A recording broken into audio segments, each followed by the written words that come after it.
ইতালির নাগরিক Tavella caesar হত্যার রেশ কাটতে না কাটতেই খুন হলেন জাপানের নাগরিক হোশি কোনিও। এ দুটি ঘটনায় বিদেশি নাগরিকদের নিরাপত্তা নিয়ে নড়েচড়ে বসেছে প্রশাসন।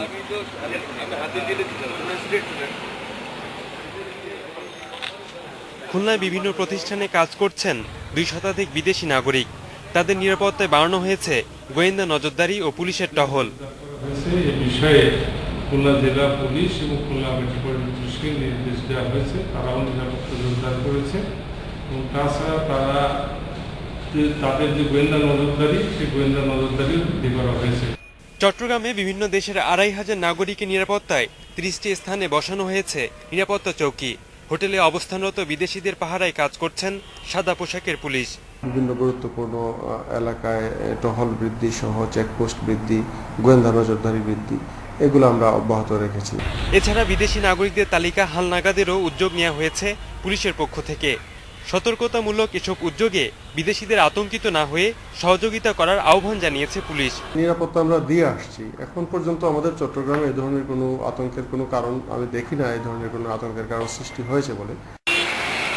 রাকিব খান, ইন্ডিপেন্ডেন্ট নিউজ। এ বিষয়ে বিস্তারিত জানাচ্ছেন সহকর্মী শাকিল আব্দুল্লাহ। শাকিল, আপনি যে গুলশান এলাকায় আছেন, এই মুহূর্তে আপনার কাছে কি তথ্য আছে?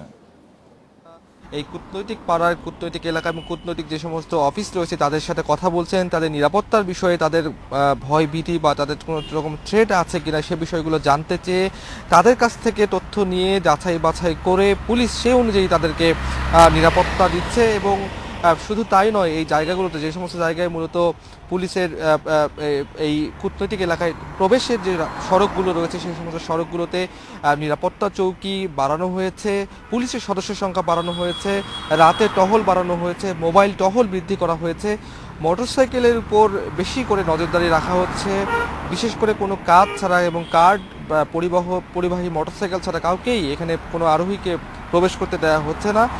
পাশাপাশি এখানে ডগ স্কোয়াডের সদস্যরা কাজ করছে।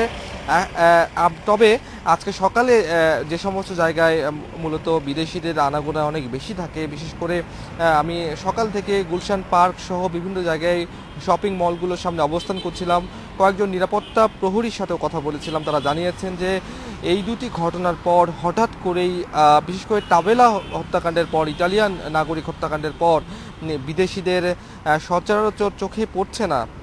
সাধারণত যারা যেভাবে হেঁটে হেঁটে অফিসে যায়, তারা রাস্তায় পার্কে হাঁটতে যায়, সেটি নজরে আসছে না। তবে পুলিশের পক্ষ থেকে সব ধরনের নিরাপত্তা দেওয়ার প্রতিশ্রুতি পাওয়া গেছে এবং কিছুক্ষণ পরপরই মোবাইলের টহল আমি দেখতে পাচ্ছি। অর্থাৎ বলতে পারি যে পুলিশের পক্ষ থেকে, আইনশৃঙ্খলা বাহিনীর পক্ষ থেকে এই কূটনৈতিক পাড়াসহ বিদেশিদের নিরাপত্তার জন্য সব রকম ব্যবস্থা নেওয়া হয়েছে বলে আশ্বাস দেওয়া হয়েছে। তো এই